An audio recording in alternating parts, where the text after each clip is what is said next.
All right, ladies and gentlemen, in today's video, we are going to be talking about the movie Lightyear. And I know what you're thinking. This movie flopped ages ago. Why are we talking about this? Well, I've been following a story that I just want to talk about now because it's pretty much hit its apex, or at least is getting to the point now where we got all the kind of reactions that we can kind of go over and make fun of. So what's going on? Well, to put it quite frank, Snoop Dogg, the Snoop Dogg, just recently came out not that long ago, and there was an interview or a video going around of him talking about his experience of taking a family member to go see the movie Lightyear and then getting completely dumbfounded that he just saw lesbians on the screen when it came to a children's movie. And people have issues with that, obviously. This movie flopped because there was rumors of a gay scene or gay couples in the movie, and basically the PR around the movie was not good for a multitude of different reasons. Not even just the wokeness of the film itself, but overall just the film quality and people not even enjoying the story. It just wasn't that great. So that brings us to here, where after Snoop Dogg made his complaints known for the world to hear,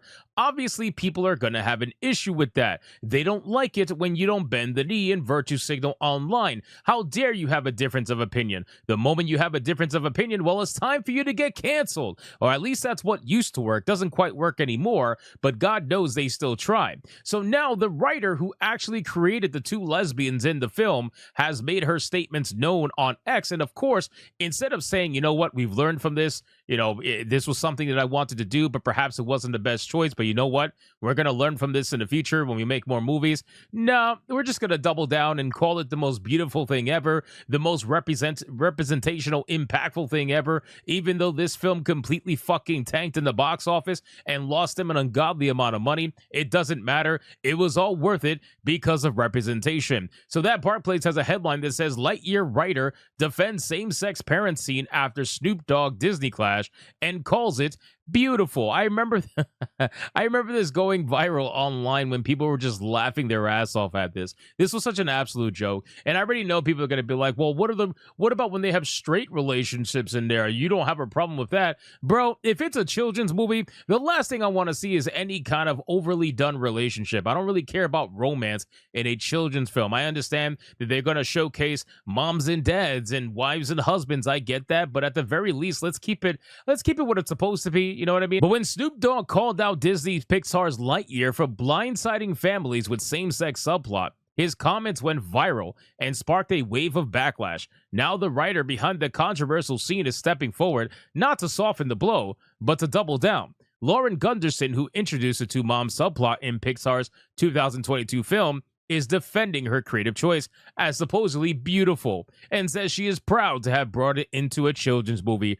Her remarks make it clear that the divide between Hollywood creatives and everyday audiences is only widening. And this is why when I covered Hollywood, I used to cover Hollywood a lot more extensively, but to be honest with you, I just couldn't keep reviewing TV shows that were absolute trash. This is why, like, for me, there are a couple of things that I truly love in life, right? Gaming is probably the number one, and then anime and manga would probably be number two, and then overall TV shows and movies would be number three in terms of that list, right? So for me, obviously, covering this stuff, I can't sit and watch a garbage TV show and then like review it. I can't do it.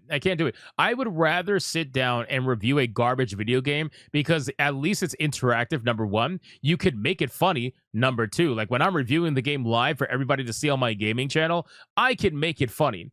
You can't do that with a bad TV show. You're along for the ride. You got to sit there and eat the shit and then tell everybody just how shit it is after that. I can't do it anymore. So even though I moved over to video games, I tend to just look at this stuff every now and then and just remind myself, gee, this is why I don't watch modern day TV and movies anymore. I really don't. I've been expanding my collection of old school movies in 4K remasters. I've been doing that for the past like 6 months to a year, and I'm loving it. I got to tell you, like, I'm loving buying these older movies. I got the entire Back to the Future collection. I got the entire Lord of the Rings collection. I got the entire Lethal Weapon collection. I got all the Eddie Murphy movies. Like, I don't need modern television or movies. But again, that's me. I understand people growing up these days, this is what they're supposed to be having to grow up on. And to be honest, it's garbage. I can't deal with it.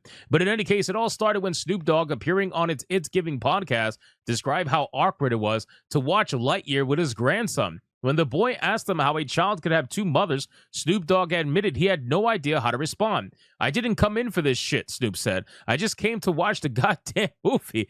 And that's literally what a lot of families were probably experiencing. I remember the backlash this movie got when it first came out, and the amount of people that were saying, I can't take my kids to see this, or I don't even want to take my kids to see this. And of course, all the LGBTQ people that want to shove their shit into everything, they all got upset. They tried to say, oh, you're just bigoted, you're phobes, whatever. But then the movie bombed, and then they didn't even show up in mass to actually go watch the film. My thing is, like, if you're going to virtue signal about this film, at least go spend money and watch it. But the truthful thing is, most of the people that were virtue signaling online never even went to go see it. I guarantee you, if you would tally everything, there was more likes and retweets on posts regarding Lightyear than actual moviegoers. It's ridiculous. But anyway, the legend himself confessed that the scene threw him for a loop and left him scared to go to the movies now. Because of the questions it sparked, his blunt honesty resonated with parents and grandparents around the world, but Hollywood's reaction was swift and harsh. Snoop has since faced condemnation from media personalities like T.S. Madison, calls from Australian politicians to cancel his AFL Grand Final performance, and reports that NBC executives are holding crisis talks about his future on The Voice. That's such a joke, bro. You know, to be fair, they are struggling to cancel him. And the reason why they're struggling to cancel him, and I'm sorry to say this, we all know it's true, it's because he's black, right? If this guy was a white guy, he would be canceled for these comments immediately. They would not even have to hold a conversation. The only reason they're having to hold a conversation or crisis talks is because he's a black guy. And nobody wants to be seen, no leftist wants to be seen canceling a black guy. That is like not a good look for them, right? So that's the simple truth about this. Now, in terms of her overall post, this is what she wrote on her Instagram. She says, so, I created the Lightyear Lesbians. In 2018, imagine saying that I created the Lightyear Lesbians. Wow, you do amazing work. In 2018, I was a writer at Pixar. Such a cool place. Grateful to work there. Learned a ton from kind and impressive creatives. As we wrote early versions of what became Lightyear, a key character needed a partner, and it was so natural to write she instead of he. So natural, I'm sure. I'm sure it was unbelievably natural. As small as that detail is in the film, I knew the representational effect it could have. Small line, big deal. I was elated that they kept it. I'm proud of it. To infinity. Love is love. Yeah, it's to infinity, but not to infinity and beyond, because let's be real, you guys went to infinity and then you flopped, and I mean, that was basically it at this point. Now, the whole love is love mantra, my God, bro, that has so many different connotations to it. None of them are good. But anyway, rather than recognizing the film's underwhelming performance at the box office, Gunderson framed the inclusion as a moral victory, and that's what they always do, right? It doesn't matter about the money, especially back when Lightyear came out. This was maximum DEI time, right? This was when everybody and their mother was virtue signaling. Like you had all kinds of commercials on TV. There was some of the worst woke garbage that you could possibly imagine that attracted absolutely nobody, but they still did it anyway. Companies were losing an insane amount of money. They didn't care, right? Until they lost crazy money to the point where some of them even closed down, then that was different. But ultimately, they were losing money left and right, and they didn't care. For them, it was about the message. And they try to say there's no agenda. Oh no, there is. And this was one of them. The message was more important than anything else. So of course they doubled down despite the failure, and Lightyear became one of Pixar's most infamous flops. Initially, the same-sex kiss was cut, only to be reinstated after internal activism at the studio forced them to do it. The scene quickly overshadowed the rest of the film, as always, sparking debates about whether Disney was prioritizing virtue signaling over storytelling. The fact that the person I gotta imagine what the person feels like who wanted to cut that from the film, knowing how right they were to do that, only for them to be forced to put it back in anyway, and then proving how right they were. So it's like bittersweet. Like, obviously the film completely flopped because of multiple reasons, but these people must feel good about that, right? Like, you must feel good about knowing that you were right to potentially remove that scene.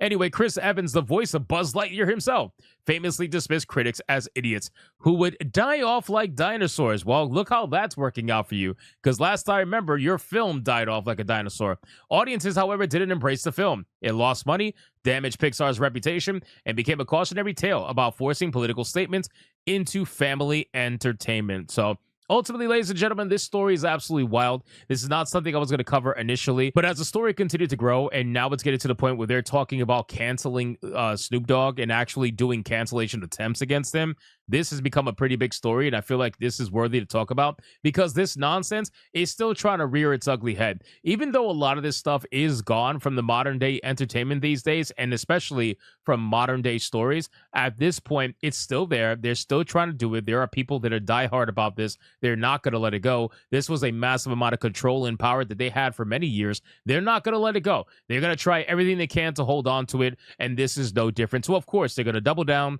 triple down, and quadruple down. And it doesn't matter how many millions of dollars they lose. They don't care. It's not their money anyway. It's the company's money. So you guys let me know in the comments down below. What did you think about this movie? Did you see this movie? What did you think about the same-sex relationship? What do you think about Snoop Dogg's comments? Do you agree with him or disagree with him? Let me know in the comments down below. Thank you so much for watching this video. And if you enjoyed it, consider hitting that like and subscribe. And I'll see you guys on the next one.